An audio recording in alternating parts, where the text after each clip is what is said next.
నందు ఇండస్ట్రీకి వచ్చి చాలా కాలం అవుతుంది. తనకి నచ్చిన కథలను ఎంచుకుంటూ ముందుకు వెళ్తున్నాడు. అయితే సరైన బ్రేక్ మాత్రం రావడం లేదు.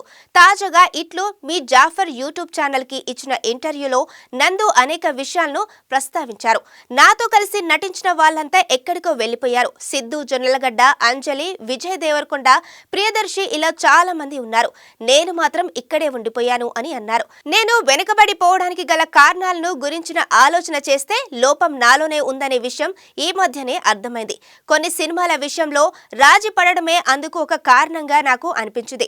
నటుడిగా నేను ఫేమస్ కాలేదు, కానీ నాకు తెలియకుండానే నా సినిమాలపై ఒక ముద్ర పడిందని, ఆ ముద్ర నుంచి బయటపడడానికి చాలా కాలం పట్టింది. నేను ఇంత గ్యాప్ తీసుకోవడానికి కారణం మంచి కథ కోసమే, లీడ్ రోల్ కోసమే అని చెప్పారు. ఒక పెద్ద బ్యానర్ లో ఛాన్స్ వచ్చింది. అనుపమ పరమేశ్వరన్ హీరోయిన్. ఆ సినిమా ఆగిపోయింది. కాకపోతే అంతకు ముందే వాళ్ళు నన్ను తీసేశారు. మరో పెద్ద బ్యానర్ లో ఇద్దరు హీరోలతో ఒకరిగా నన్ను తీసుకున్నారు. కానీ నాకు చెప్పకుండా ఆ రోల్ ను వేరే వాళ్ళతో రీషూట్ చేశారు. చివరికి ఫంక్షన్ కి వెళ్ళినా పట్టించుకోలేదు.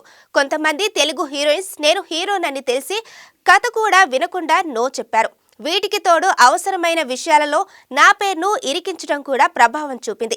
ఇవన్నీ చూసినప్పుడు అన్ని వదిలేసి ఎక్కడికైనా వెళ్లిపోవాలని కూడా అనిపించింది అంటూ కన్నీళ్లు పెట్టుకున్నారు.